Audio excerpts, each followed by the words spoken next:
మరి తెలంగాణ జాగృతి పదే పదే చెప్పిన విషయం మళ్ళొకసారి గుర్తు చేస్తున్నా.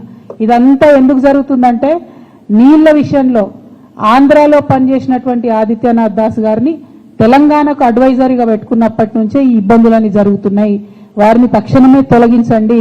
వారికి మన తెలంగాణ మీద ప్రేమ ఎందుకుంటది, కనీసం మీకుందని మీరు నిరూపించుకోండి, మీరు ఆలోచన చేయండి, కృష్ణానదిని కాపాడండి అని చెప్పి నేను ప్రభుత్వాన్ని డిమాండ్ చేస్తా ఉన్నాను. ఇప్పుడు తమ్మిడిహట్టి డిఫరెంట్ ఇష్యూ, అది గోదావరి నది వాళ్ళు కట్టాలనుకుంటున్నారు, దాని మీద కూడా పలు రకాల అభిప్రాయాలు ఉన్నాయి. బట్ ఇవాళ ఇంపార్టెంట్ ఇష్యూ కృష్ణ. మీరు అన్నట్టు వాళ్ళు చెప్పకపోవడం ఏం లేదు, బాజాప్తా కర్ణాటకలో క్యాబినెట్ మీటింగ్ పెట్టి వాళ్ళు 70,000 కోట్లు ఫేజ్ వైజ్గా ఎట్లా రిలీజ్ చేస్తామని ఫండ్స్ కూడా వాళ్ళు రిలీజ్ చేయడం జరిగింది.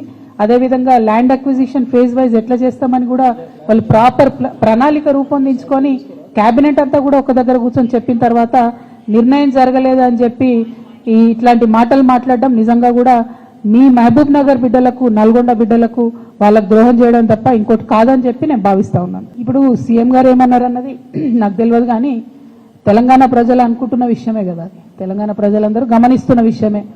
ఇప్పుడు బీఆర్ఎస్ పార్టీ సోషల్ మీడియా నన్నే దాడి చేస్తుంది, హరీష్ అన్న మీడియా నన్నే దాడి చేస్తుంది, సంతోష్ అన్నకున్న సీక్రెట్ మీడియా నన్నే దాడి చేస్తుంది, అందరు కలిసి నా మీద దాడి చేస్తున్నట్టే కదా, అలా కొత్త ఏం లేదు, అది మీ అందరి దృష్టిలో కూడా ఉన్నది కాబట్టి అది కొత్త ఏం లేదు, వింతేం లేదు.